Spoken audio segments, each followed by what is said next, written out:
Good morning, gentlemen. Welcome to the briefing for Operation Golgotha. Before we go into the details of our operation today, I want to very quickly review our situation here in Angola and what's happened over the last few weeks.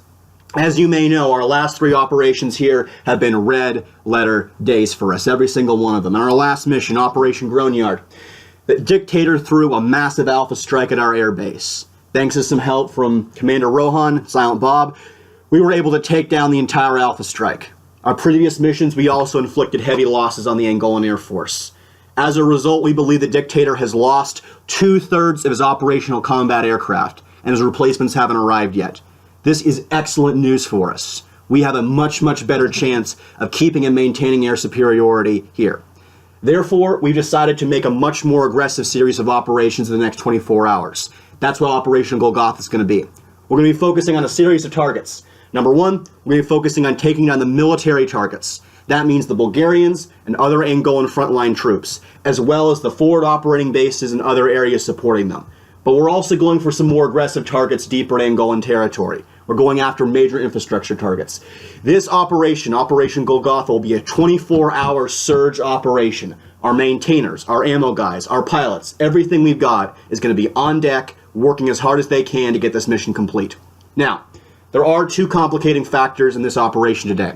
Number 1 is the Free State. As we've been pounding the dictator, he's been having to pull more forces to the south to deal with us. That's created an opportunity, and the Free State has taken advantage of it.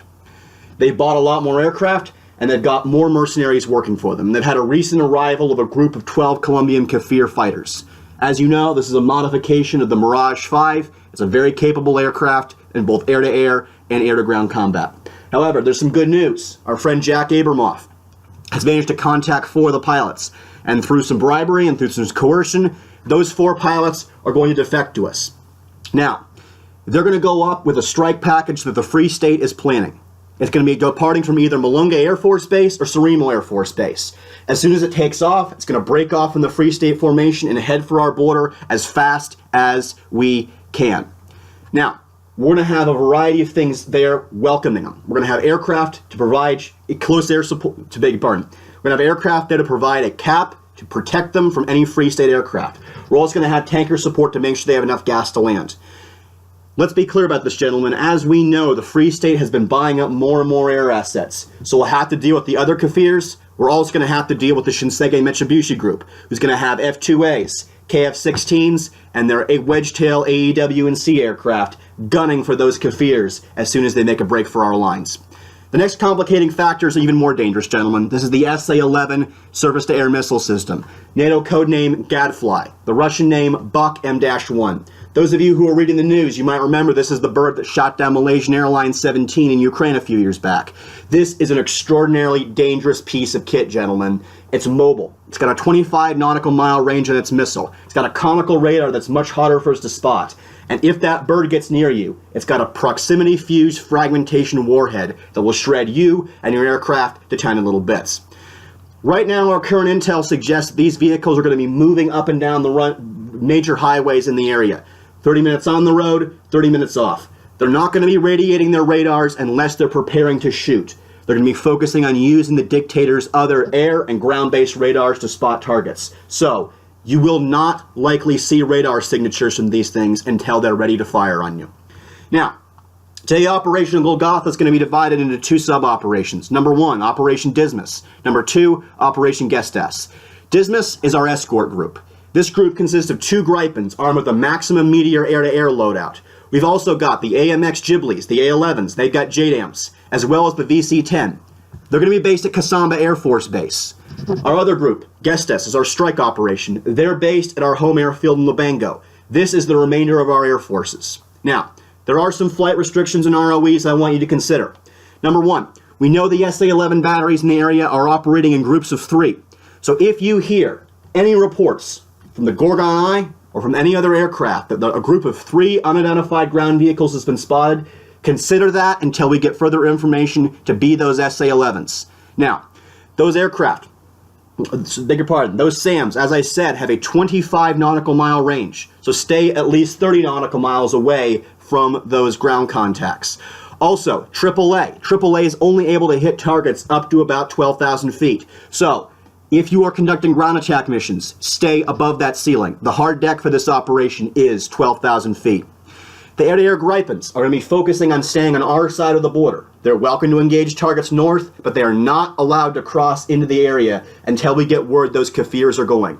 Jack Abramoff, he's going to give us a 15 minutes alert before they take off. So as soon as we get that word, we're sending in the Gripens to help get the Kafirs out. It's important to recognize, though, that there's a no-fly zone over free state territory. You are not permitted to cross into that airspace. We don't know what's there, and we don't want the political fallout from it.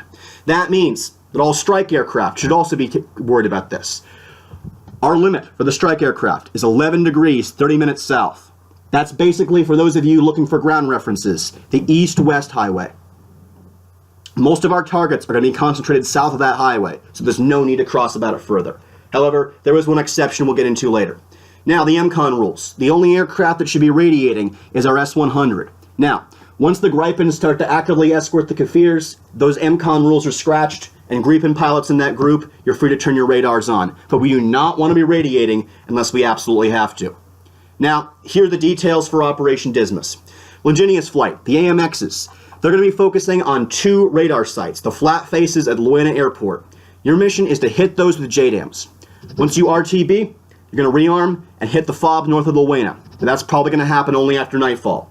Magdalene Flight. These are 2 Gripens with Max Meteors. Gentlemen, you are our cap for this mission. We also have Agathon, the VC-10K4. Its job is to stay on the ground until the Kafirs are defecting. Once you hear that, get airborne, and get in position to help get them gas. Now, moving on to Mission Gestus.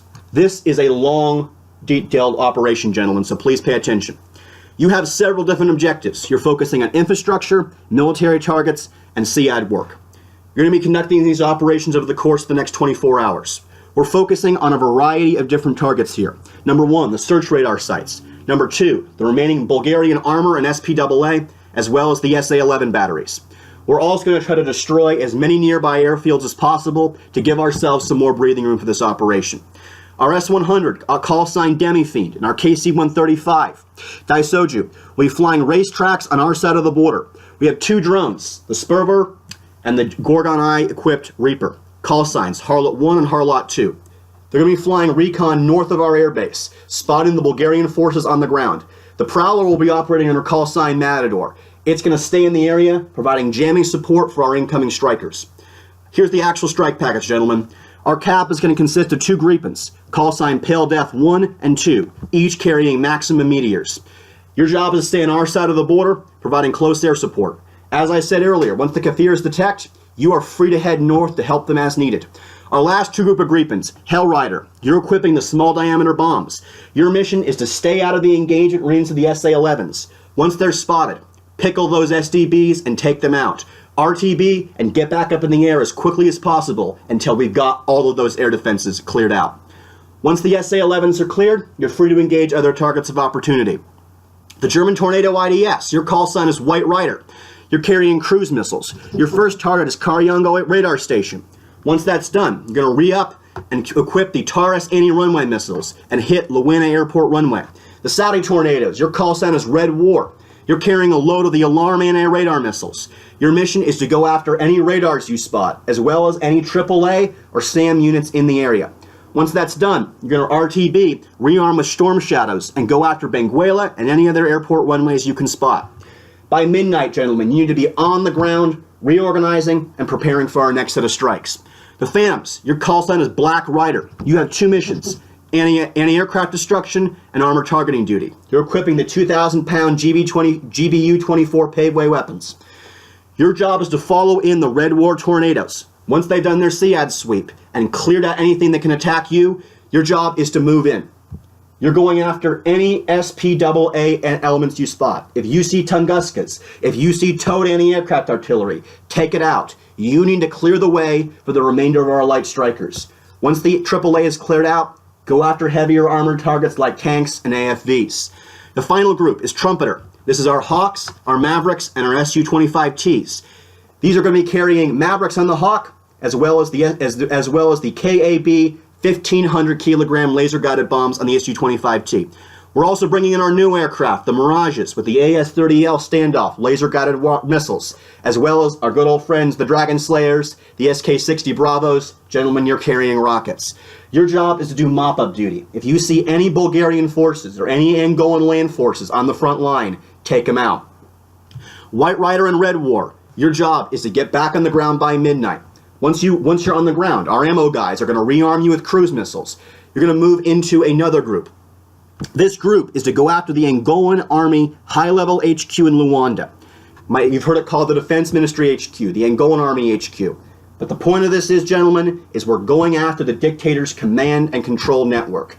For those of you familiar with Warden's 5 Rings, we are going after the center and taking out his leadership system. Now, the odds of killing the dictator and his senior generals admittedly aren't great, especially at that late of the hour. However, we're destroying their radios, their communication, their record, their intelligence. This will put a hurt on them. Your mission is to, once you have these missiles armed, you are cleared to cross the 11-degree, 30-minute line we've established. Go in, get a clear shot, and get out. Now, if we have not cleared out the land-based air defenses, and you need to push to the west and fly over the water to launch your missiles, you're clear to do that. But you must destroy Luanda unless it is a completely unviable target. If that target is unviable, we've marked an additional secondary target here on the map for you.